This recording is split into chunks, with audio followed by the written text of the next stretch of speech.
Venezuela की राजधानी Caracas में धमाकों के बाद अमेरिका के राष्ट्रपति डोनाल्ड ट्रंप ने दावा किया कि ये हमले अमेरिका ने किए हैं। उन्होंने कहा कि अमेरिका ने वेनेजुएला के खिलाफ बड़े पैमाने पर हमले किए और उनके नेता राष्ट्रपति निकोलस मादुरो और उनकी पत्नी को पकड़ लिया। वहीं इन हमलों के बाद वेनेजुएला सरकार ने अपने देश में आपातकाल घोषित कर दिया। साथ ही सरकार की तरफ से जारी एक बयान में अमेरिकी सैन्य आक्रामकता की निंदा की गई। ट्रंप वेनेजुएला के राष्ट्रपति निकोलस मादुरो पर बीते कुछ हफ्तों से दबाव बढ़ा रहे थे। अमेरिका आखिर क्यों मादुरो के पीछे पड़ा हुआ है? आज पहली खबर में इसी पर बात।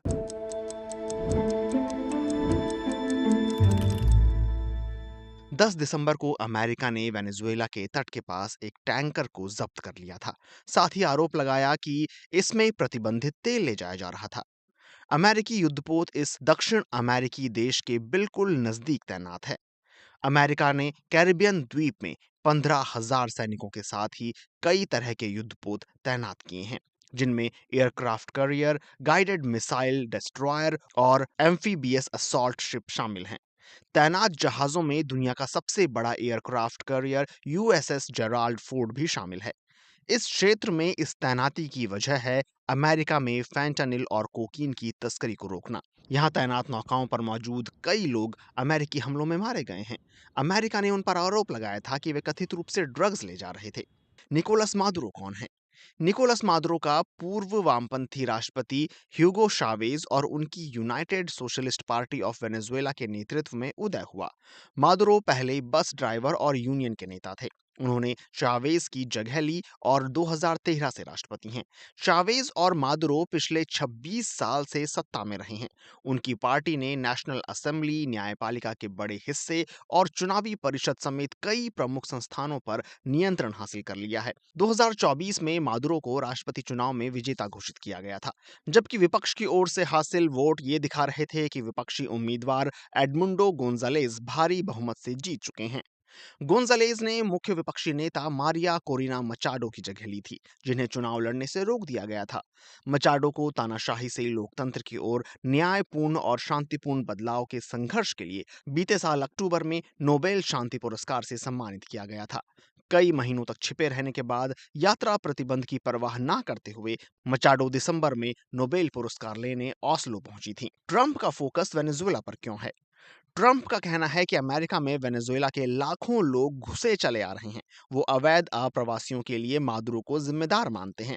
ये प्रवासी उन लगभग 80 लाख वेनेजुएला वासियों में शामिल हैं, जिनके बारे में अनुमान है कि वे 2013 से देश के आर्थिक संकट और दमन के कारण देश से भाग गए।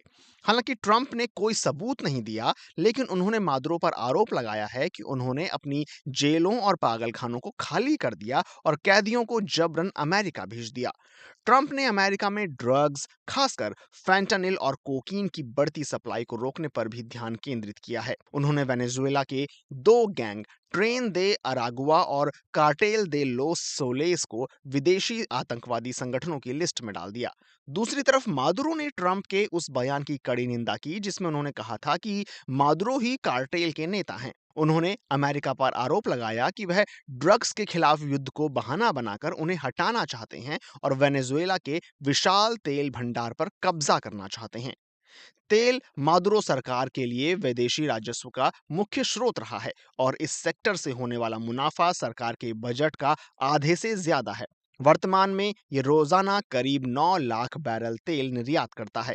चीन इसका सबसे बड़ा खरीदार है। अमेरिकी ऊर्जा सूचना प्रशासन के मुताबिक तकनीकी और बजट से जुड़ी चुनौतियों की वजह से 2023 में वेनेजुएला ने वैश्विक कच्चे तेल का सिर्फ 0.8% उत्पादन किया। वहीं काउंटर नारकोटिक विशेषज्ञों का कहना है कि वेनेजुएला वैश्विक ड्रग तस्करी में अपेक्षाकृत छोटा खिलाड़ी है। यह एक ट्रांजिट देश की तरह काम करता है, जहां से दूसरे देशों से बनी ड्रग्स की तस्करी की जाती है।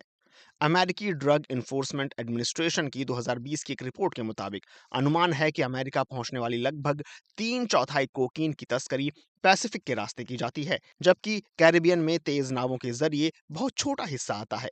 इसके बावजूद अमेरिका ने पैसिफिक में कुछ ही हमले किए हैं और ज्यादातर कैरिबियन में किए हैं।